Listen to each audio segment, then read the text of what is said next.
depuis des années, donc je ne vais pas dire le contraire. Et je trouve même presque regrettable que Gérard Miller évacue ce sujet de l'homme, parce que c'est un type incroyable. Moi, j'ai des souvenirs. Un jour, je faisais mon émission sur RMC, et il entend le thème de mon émission, j'allais parler du bonheur ouvrier. Il attrape son attaché de presse, il dit je vais chez Brunet. Il n'est pas prévu, j'avais d'autres invités. On parlait du travail le dimanche. Ça, c'était l'époque où il aimait bien les médias. C'était l'époque où il aimait. Et donc, il s'invite dans mon émission. Et je me souviens d'une émission extraordinaire, intelligente. Ici, vous en avez été le témoin bien des fois, Laurent Neumann. On s'est engueulé, on s'est écharpé, on a parlé d'histoire avec fougue, avec passion. La plupart des politiques qui viennent le matin chez Jean-Jacques Bourdin nous méprisent un peu, nous disent bonjour en nous tendant une main molle. Et Mélenchon, on a toujours des échanges passionnés avec lui au maquillage, sur le plan humain. Je le dis, c'est un type formidable. Après, sur le plan politique, j'aurais peut-être quelques divergences avec lui. Sur le plan humain, vous avez le même Mélenchon, en fait, Gérard Miller et Éric Brunet. Surtout, vous avez très gentiment cité un peu mon documentaire. Moi, j'ai parlé pendant des heures et des heures avec lui pour ce documentaire. Quand on parle avec lui tranquillement, je veux dire sans tout de suite lui demander la petite phrase ou le buzz, sur toutes les questions, il répond. Les questions que vous supposez les plus gênantes sur le Venezuela ou l'Union soviétique ou la Syrie. Attendez, je suis désolée, je dois vous couper. Extrêmement tranquillement. Le Venezuela, ça n'a pas marché. On l'a vu sur France 2 quand même cette semaine. Quand on a commencé à user du mot Venezuela, il a dit c'est pas possible. À chaque fois qu'on m'invite, le Venezuela, non. Il a fait un espèce d'exercice de charme incroyable sur l'économie, parce que l'économie, il a quand même vraiment du mal à en parler, en tout cas à rendre crédible son programme. Donc quand vous dites, quand on peut parler des idées, on se rend compte qu'on découvre un autre Mélenchon, je crois pas. Non mais quand vous parlez par exemple du Venezuela, la question du Venezuela, c'est une question, on pourrait se demander pourquoi devient-elle cruciale en France. Mais peu importe. Pour une raison simple, c'est qu'il en a fait l'un de ses modèles. L'une de ses sources d'inspiration. Pas du tout. Vous voyez comme vous l'écoutez mal. Source d'inspiration. Ah bah il l'a même répété. Non, c'est pas comme ça que ça se passe. Il considère effectivement qu'en Amérique latine, que ce soit à Cuba ou que ce soit au Venezuela, il s'est passé des choses dont on peut s'inspirer. L'une de qu'en ses même sources temps, d'inspiration. ça n'est pas du tout justement un modèle. Que nous ne sommes pas du tout à chercher à faire ce que fait Cuba, évidemment, ou ce que fait le Venezuela. Et la fameuse alliance bolivarienne qui était dans son programme. Je pourrais vous répondre. Ça fait déjà deux bonnes raisons de lui en parler. Non. Mais ce qu'il faut comprendre, c'est que lorsqu'il parle, par exemple, de Cuba, comme il le fait dans le documentaire, il nous dit regardez simplement les gens à Haïti. Est-ce que quand vous habitez à Haïti ou vous mangez de la terre, est-ce que vous n'avez pas envie d'aller à Cuba? Il faut comparer ce qui est comparable. Je pense que Venezuela est un faux problème. Quand vous recevez quelqu'un qui vient des États-Unis, vous ne rappelez pas à tour de bras à ceux qui soutiennent les États-Unis qu'il y a 2 ou 3 millions de prisonniers aux États-Unis. Beaucoup de Noirs et de Latinos, c'est-à-dire que c'est la démocratie qui enferme le plus grand nombre de gens. Vous n'en parlez pas sans arrêt. Eh bien, ne parlez pas sans arrêt du Venezuela. Donc je peux vous dire tout de suite que ça n'est en rien un modèle pour ceux qui veulent... Nous non plus. Éric Brunet. Mais cela dit, bon, je vous promets que c'est la dernière fois que je dis du bien de Mélenchon, mais il y a chez lui un truc qu'il a en commun avec Macron.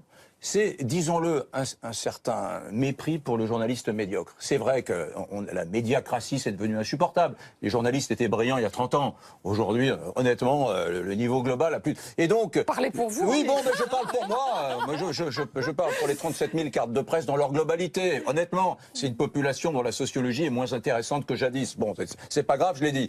Mais alors donc, lui, il est un peu agacé par le type pas très cultivé qui arrive et qui lui dit « Ah, Venezuela, oui, ça l'agace. » Parce qu'on a eu des conversations sur Bolivar, sur le 19e siècle et ces guerres de libération nationale en Amérique du Sud. Il a une lecture très sophistiquée des choses. Alors quand vous avez un Gugus qui arrive et dit le Venezuela, ça l'agace. Enfin, jeudi soir, c'était pas un Gugus. Hein. Voilà, c'était Laurence Debray, pardonnez-moi. Vous avez je crois raison. qu'elle connaît la situation quand même. Non, mais je ne faisais pas référence à France 2 cette semaine, mais à cette longue guéguerre qu'il y a eu autour du Venezuela. Je sais bien, je me suis pris le bec avec lui sur ce sujet. Mais il a ce truc quand même, c'est qu'il adore les gens qui sont pertinents. Alors quand il est agacé par des journalistes qui le taraudent avec des questions débiles, il s'emporte. Et c'est pour ça qu'il a eu ces célèbres colères contre la presse.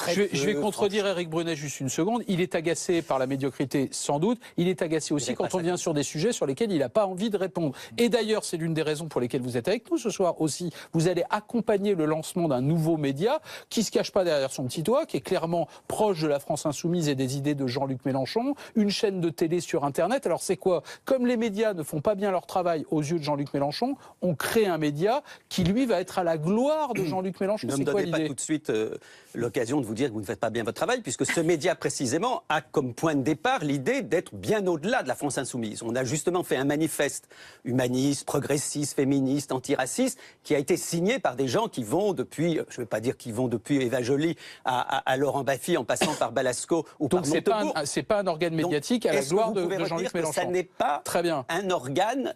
La France Insoumise aura son média. Il y a évidemment Il y a une des gens... chaîne de télévision Mélenchon sur YouTube, Voilà. d'ailleurs. Donc, il y aura la télé Mélenchon. Cette télé vise à être un peu plus large. Alors, vous allez me dire, est-ce qu'elle est de gauche? Elle est effectivement ce qu'on appelait avant la gauche. Aujourd'hui, on n'ose plus dire, depuis Hollande, ce que la gauche.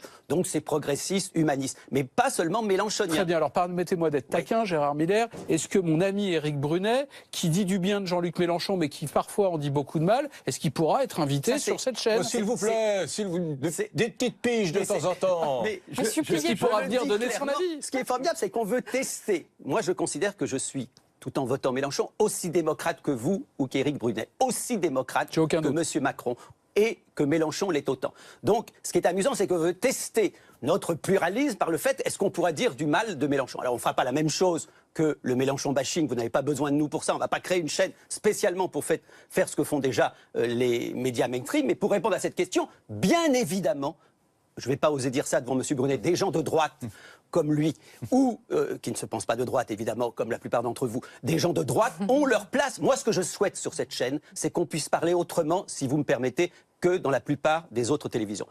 On ne va pas faire mieux que vous. C'est ce que vous appelez la subjectivité honnête, c'est ça? Exactement. C'est-à-dire qu'il ne faut pas... C'est pas un autre si mot vous pour me dire permettez, média de puisque vous avez propagande. été taquin de l'être à mon tour, il ne faut pas attendre qu'un ancien journaliste de BFM devienne porte-parole du ministère de l'Intérieur, ce qui est bien son droit, pour s'apercevoir qu'il avait peut-être des opinions politiques avant, ou qu'un autre journaliste, vous voyez lequel, devienne porte-parole de l'Élysée. Nous, on dira effectivement, mais pas forcément pour qui on vote si on n'a pas envie de le dire, mais on dira effectivement d'où nous parlons, Alors, qui nous sommes. Et pour répondre à cette question, je vous lance l'invitation de venir, alors je vais faire, je l'espère, moi je participe au lancement, mais j'ai envie de faire des émissions, de venir dans la première, Donc voilà. la deuxième des émissions, Éric que j'organiserai pour que vous m'expliquiez. Éric Brunet me sans remerciera piège. après. Non, sans piège, dignement, qu'on discute ensemble sans polémique, sans être interrompu toutes les 5 minutes par la pub ou par la petite phrase que j'obtiendrai de vous, que vous m'expliquiez qui vous êtes. Alors, vous avez tout à fait votre Gérard place Miller. pour expliquer ça sur la chaîne que nous voulons lancer. Je viendrai. L'invitation est lancée et Je vous viendrai. viendrez. Gérard Miller,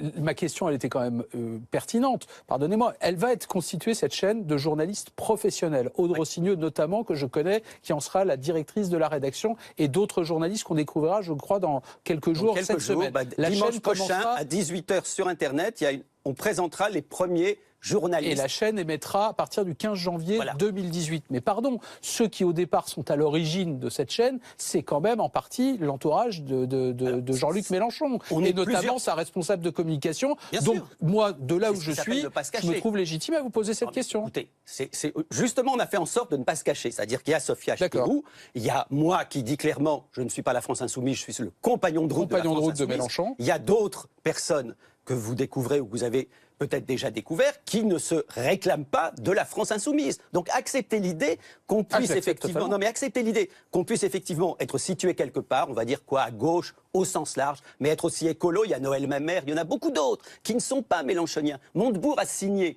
Justement, vous ne pensez pas qu'il est mélenchonien. Donc je crois pas, non. acceptez que ce soit plus large et acceptez qu'on puisse effectivement tenter de faire de la télé autrement que dans ce qu'on appelle la télé mainstream. Mais c'est là en fait où je ne vous suis pas, d'après ce que je vois. Il y a un journal de 20 heures, il y a des soirées thématiques, et il va y avoir essentiellement des débats que vous allez peut-être animer. Il y aura du sport, il y aura de la culture, il y aura tout. On est sur une télé vraiment classique. On aurait pu vous imaginer plus inventif, alors que C'est Jean-Luc pas faux. Mélenchon a été Attendez. très innovant pendant sa campagne présidentielle. Non, là où vous avez raison, c'est qu'effectivement, on est parti de l'idée d'un journal télévisé, qui était une sorte de clin d'œil, parce qu'on se dit 20 heures, un rendez-vous, c'est ça aussi qui fait un peu le buzz. Bah, vous avez Ça envie de surprend. faire comme les grands, en fait. Vous n'avez pas tort. Nous sommes des petits et on voulait par certains côtés faire... Sauf qu'on va essayer de faire autrement. C'est-à-dire que l'idée, c'est quand même que ce journal télévisé ne ressemble pas à celui de BFM ou de TF1 et même de France 2. Donc, laissez-nous la chance d'essayer pendant quelque temps de faire un autre type d'émission.